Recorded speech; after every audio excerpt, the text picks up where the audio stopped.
Assalamualaikum warahmatullahi wabarakatuh. Selamat siang, salam sejahtera bagi kita semua. Sebelumnya, saya mengucapkan terima kasih kepada yang terhormat Bapak Abdul Ghafur MAG yang telah memberikan kesempatan bagi kelompok kami untuk mempresentasikan hasil diskusi kami tentang sejarah kepemimpinan Khulafaur Rasyidin yang beranggotakan Laili Rahmania dengan NIM 200 103 110 083, Rohimatul Azizah dengan NIM 200 103 110 101, dan saya sendiri Dini Ekawati dengan NIM 200 103 110 108. Materi yang pertama akan disajikan oleh Saudari Laili Rahmania. Untuk Saudari Laili, saya persilahkan. Saya akan menjelaskan tentang nilai-nilai positif Utsman bin Affan. Yang pertama adalah dermawan. Utsman bin Affan adalah salah seorang sahabat Nabi yang dikagumi Rasulullah SAW. Beliau adalah sahabat yang sederhana, soleh, dan dermawan. Utsman bin Affan tergolong sahabat yang kaya raya. Karena kesolehan dan kedermawanannya, ia rela meninggalkan harta kekayaannya dan urusan perdagangan demi perintah Nabi untuk berhijrah. Beliau ridho melakukan semua itu untuk ketaatannya kepada Allah Subhanahu wa Ta'ala dan Rasul-Nya. Karena kedermawaannya dalam usaha untuk mencapai kejayaan Islam dan kemenangan kaum muslimin, maka segala usaha untuk menuju pada usaha perbaikan nasib umat Islam selalu mendapat perhatian. Sewaktu kaum muslimin Madinah mengalami kesulitan air untuk keperluan sehari-hari, Utsman tampil menutupi penderitaan mereka dengan cara membeli sumur Raunah milik seorang Yahudi dengan harga 12.000 dirham untuk separuh sumber airnya. Setelah itu, atas persetujuan pemiliknya pula, sumber air tersebut kemudian dibeli oleh Utsman secara keseluruhan dan disumbangkan kepada umat Islam Madinah. Tatkala umat Islam Madinah semakin banyak penduduknya, Rasulullah berharap kiranya ada seorang dermawan yang membebaskan tanah-tanah di sekitar Masjid Nabawi agar masjid tersebut dapat diperluas. Demikian juga setelah penaklukan Mekah, Rasulullah bermaksud memperluas Masjid Al-Haram tetapi terlebih dahulu harus membebaskan tanah di sekitarnya. Semua itu ternyata kemudian ditanggung oleh Utsman bin Affan. Untuk keperluan tersebut masing-masing bernilai 15.000 dinar dan 10.000 dinar. Kedermawaan Utsman bin Affan tidak hanya sampai pada batas-batas tertentu saja. Kapan saja umat Islam memerlukan uluran tangan, ia selalu tampil ke depan. Ketika pasukan Muslim akan berhadapan dengan pasukan Romawi di daerah Syam dan Perang Tabuk pada tahun 9 Hijriah, Rasulullah SAW gusar karena umat Islam pada saat itu dalam keadaan penuh kekurangan sebagai akibat dari kemarau yang panjang. Pasukan Islam pada saat itu digambarkan sebagai Jaishi al-Usra, yakni pasukan di masa sulit. Utsman pada saat itu tampil memenuhi keseluruhan kebutuhan angkatan perang kaum muslimin, baik berkaitan dengan alat-alat perang maupun berkaitan dengan perbekalan. Yang kedua yaitu berhati lembut. Utsman bin Affan digambarkan sebagai sosok yang mempunyai sifat lemah lembut, tenggang rasa, berjiwa bersih, menduduki posisi tersendiri di dalam melaksanakan tugas-tugasnya sebagai pejuang misi Islam. Utsman bin Affan sebagai pribadi yang memiliki perasaan halus dan memiliki kepekaan yang orisinil, maka ia menutupi segala kesulitan yang dihadapi umat Islam.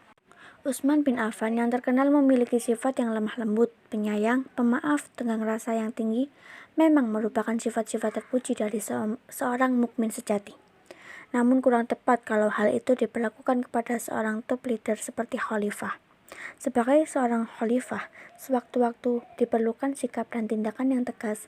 Sikap yang selamanya lemah lembut pada seorang pemimpin dapat membawa bencana bagi dirinya dan juga bagi yang dipimpinnya. Berdasar pada kenyataan tersebut dapat dikatakan bahwa telah terjadi kelemahan dalam pemilihan yang merupakan kelalaian dari Dewan Pemilihan. Ternyata Dewan tersebut tidak bekerja secara menyeluruh seperti yang digariskan oleh pembentuknya semula, yaitu Umar bin Khattab. Untuk selanjutnya yaitu zuhud. Seluruh hidupnya, sejak ia memeluk Islam hingga wafatnya sebagai syahid, dipenuhi dengan kezuhudan. Ia adalah seorang yang tidak pengaruh oleh gelapnya fasilitas hidup, sehingga sangat ringan tangan dalam membelanjakan hartanya untuk keperluan Islam dan umat Islam. Akan tetapi, ia bukan tipe manusia yang membenci dunia, yang terbukti dari kenyataannya bahwa sampai dengan akhir hayatnya, ia tetap menekuni pekerjaan sebagai seorang saudagar di kota Mekah. Utsman bin Affan sebagai muslim yang soleh memiliki kepribadian yang unik.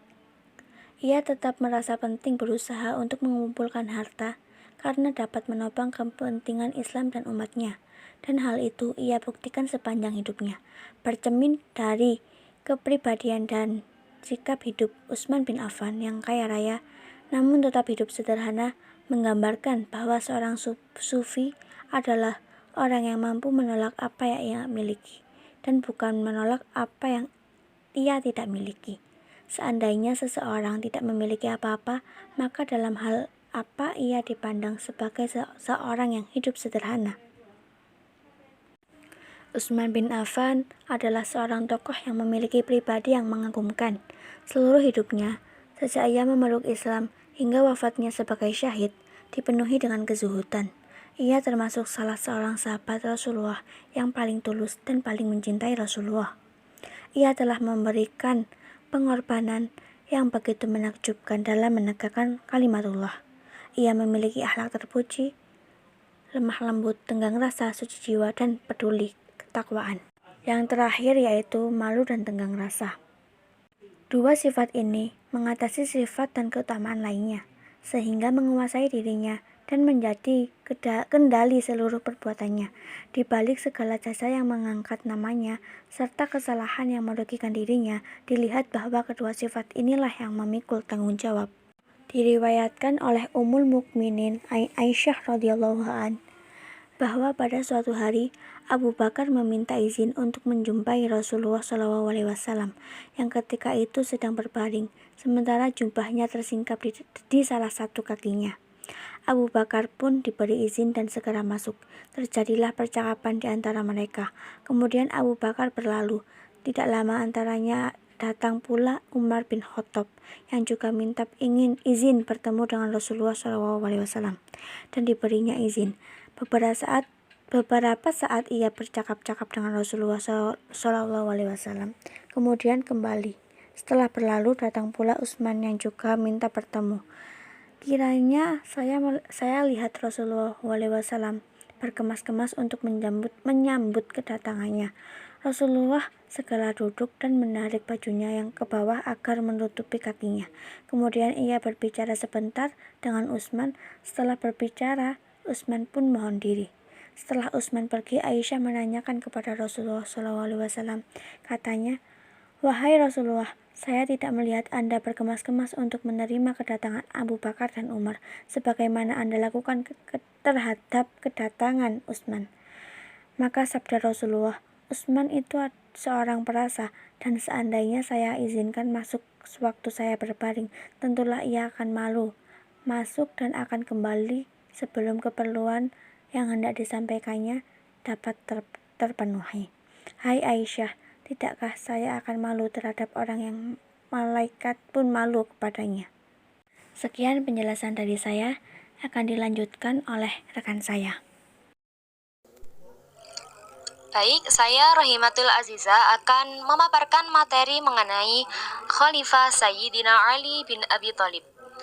Nasab Sayyidina Ali bin Abi Thalib yakni Ali bin Abi Thalib bin Abdul Muthalib bin Hashim bin Abdi Manaf bin Qusray bin Kilab bin Murrah bin Ka'ab bin Lu'ay bin Ghalib bin Fihr bin Malik bin Nadhir bin Khuzaimah bin Mudrikah bin Iyas bin Mudhar bin Nizar bin Ma'ad bin Adnan.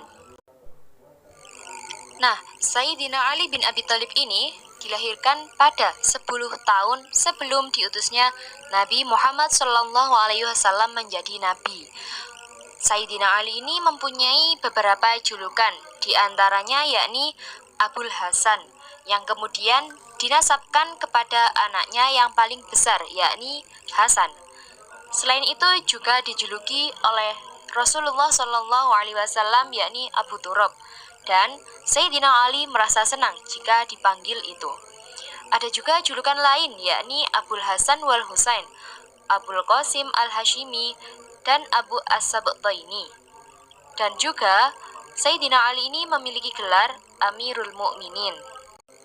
Sayyidina Ali bin Abi Thalib ini mempunyai 3 saudara kandung laki-laki, yakni Thalib, Uqail, Ja'far, dan juga mempunyai 2 saudara kandung perempuan, yakni Ummu Hani dan Jumanah.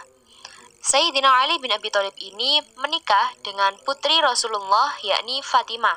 Dari pernikahannya dengan Fatimah mempunyai 4 anak, yakni Hasan, Husain, Zainab al-Kubra, dan Ummu Kulthum al-Kubra.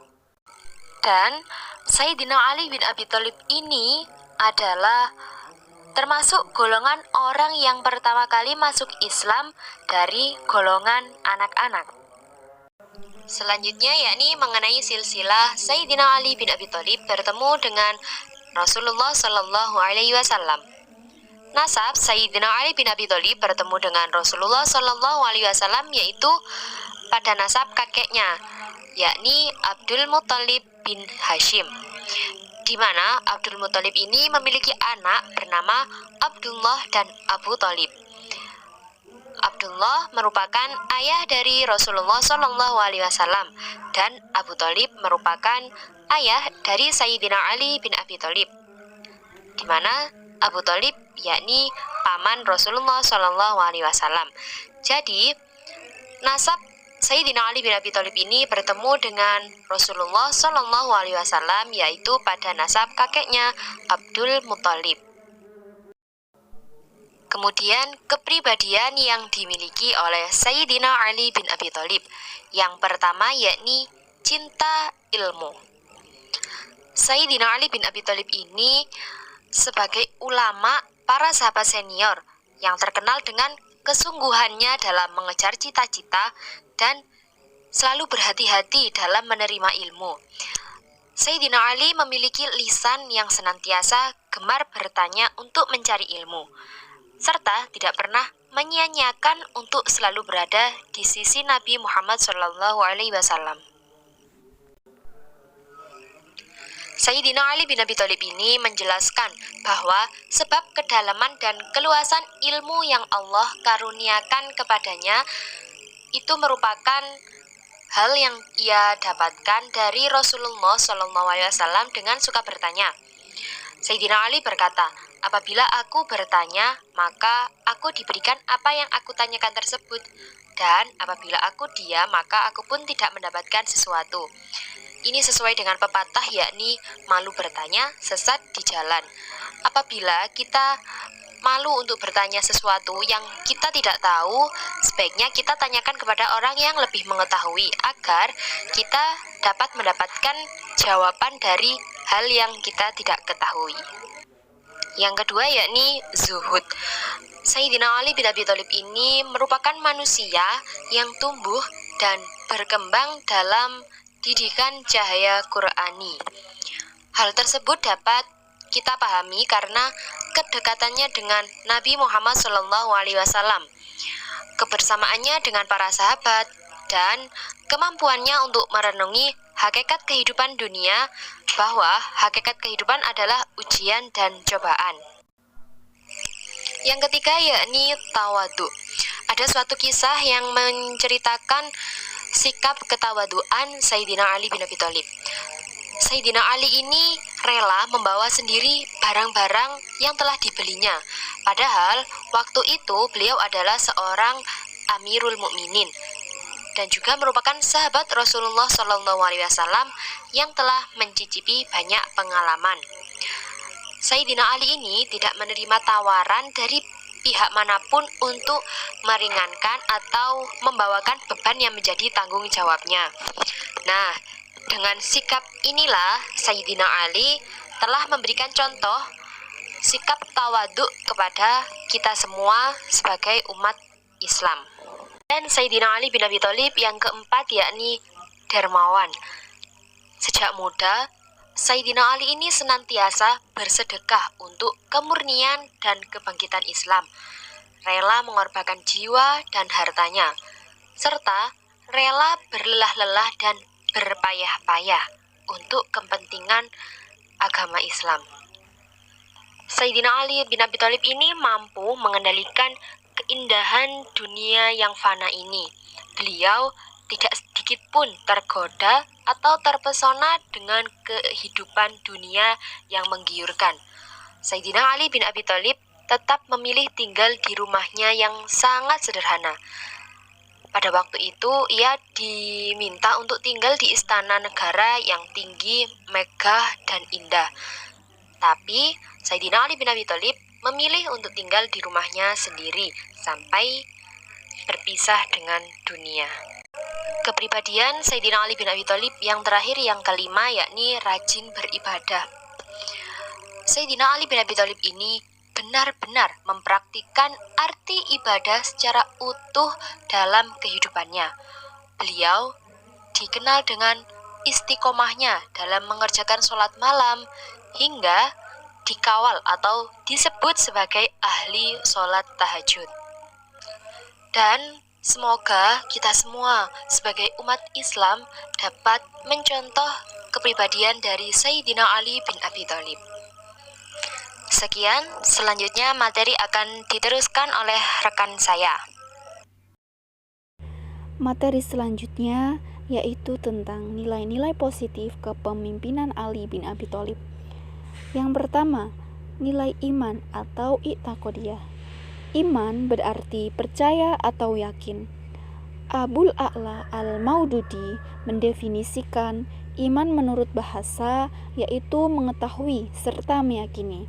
Menurut istilah, Abul A'la al-Maududi mengatakan iman ialah keyakinan yang mantap yang muncul dari pengetahuan dan kepercayaan. Dalam perjalanan hidupnya, Ali bin Abi Thalib merupakan orang yang mempunyai iman yang kuat dan kokoh. Banyak sekali kisah-kisah yang menceritakan tentang keimanannya.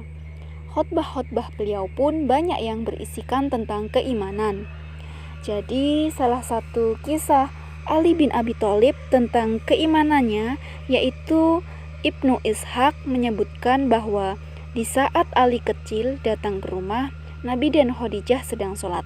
Ali pun berkata, "Wahai Muhammad, Rasulullah, apa yang engkau lakukan?" Beliau menjawab, "Ini adalah agama Allah yang dipilihnya dan dibawa oleh Rasulnya. Aku menyerumu untuk mengakui Allah yang Esa, yang tidak ada sekutu baginya, beribadah kepadanya, dan juga agar kamu meninggalkan Lata dan Uzza."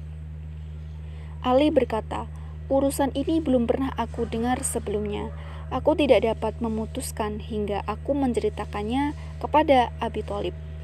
Rasul tidak ingin urusan tersebut menyebar sebelum waktunya. Maka dari itu, Rasulullah berkata kepada Ali, "Wahai Ali, jika kamu tidak menerima hal ini, maka rahasiakanlah." Ali berpikir semalam, kemudian Allah memercikkan setetes keimanan dan di hatinya. Pagi harinya ia pergi kepada Rasulullah dan berkata, "Apa yang engkau sampaikan kepadaku, wahai Muhammad?" Rasulullah lalu bersabda, "Kamu bersaksi bahwa tiada Tuhan selain Allah yang Esa, tidak ada sekutu baginya. Kamu meninggalkan Lata, Uzza, dan seluruh sekutu alam." Kemudian Ali melakukannya dan memeluk Islam. Nilai yang kedua yaitu nilai ibadah atau amaliyah. Ali bin Abi Thalib adalah orang yang taat, rajin beribadah, dan selalu melaksanakan perintah Allah dalam hidupnya. Beliau merupakan sosok yang mendapatkan banyak pengaruh dari tarbiyah Qur'aniyah dan tarbiyah Nabawiyah, sehingga ia menjadi model pendidikan yang diajarkan oleh Nabi. Jadi, Ibnu Ishaq mengatakan bahwa beberapa ahli ilmu menyebutkan bahwa ketika datang waktu sholat, Rasulullah keluar menuju jalan bukit di Mekah.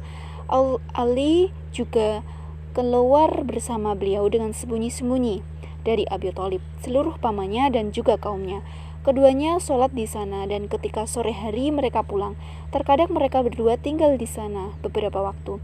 Amirul Mukminin Ali bin Abi Thalib benar-benar mempraktekkan arti ibadah secara utuh dalam kehidupannya. Ia dikenal dengan keistiqomahan dalam mengerjakan sholat malam yang dilakukan oleh Amirul Mukminin Ali bin Abi Thalib apabila sudah larut malam adalah hanyut dalam beribadah kepada Allah, berzikir, dan melaksanakan sholat tahajud. Suatu ketika Al-Ashtar An-Nakahi hendak menemui Amirul Mukminin Ali bin Abi Thalib dan ketika itu didapatinya Ali sedang melaksanakan sholat malam. Selesai sholat, An-Nakahi berkata kepada Ali, "Wahai Amirul Mukminin, engkau telah senantiasa berpuasa di siang hari, sholat di malam hari, dan sibuk serta lelah di antara kedua waktu tersebut." Mendengar ucapan itu, Ali berkata, "Wahai An-Nakahi, ketahuilah perjalanan menuju akhirat sangat panjang dan membutuhkan perjalanan yang lama di waktu malam." Yang kedua, nilai akhlak atau khuluqiyah. Nilai akhlak dari Ali bin Abi Thalib. Dalam khutbahnya, beliau pernah memberikan nasihat bahwa sesungguhnya takut atau takwa kepada Allah adalah kunci untuk mendapatkan hidayah, bekal untuk akhirat, kemerdekaan dari setiap bentuk perbudakan, dan keselamatan dari segala kehancuran. Dengan bantuan takwa, si pencari kebenaran meraih kemenangan, sementara orang yang bersegera menuju keselamatan, maka dia akan selamat dan mendapatkan apa yang dia inginkan. Jadi, Ali bin Abi Thalib pernah berkata, bila suatu perbuatan dilakukan dengan disertai rasa takut kepada Allah, tidak mungkin perbuatan itu akan sia-sia. Mana mungkin suatu perbuatan yang diridhoi oleh Allah sia-sia?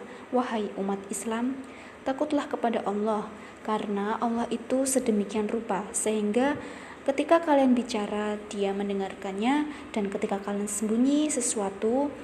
menyembunyikan sesuatu, Dia mengetahuinya. Takutlah kepada Allah meskipun sedikit, dan tempatkan tabir antara dirimu dan Allah meskipun tabir itu tipis. Takut atau takwa kepada Allah adalah ciri utama karakter manusia.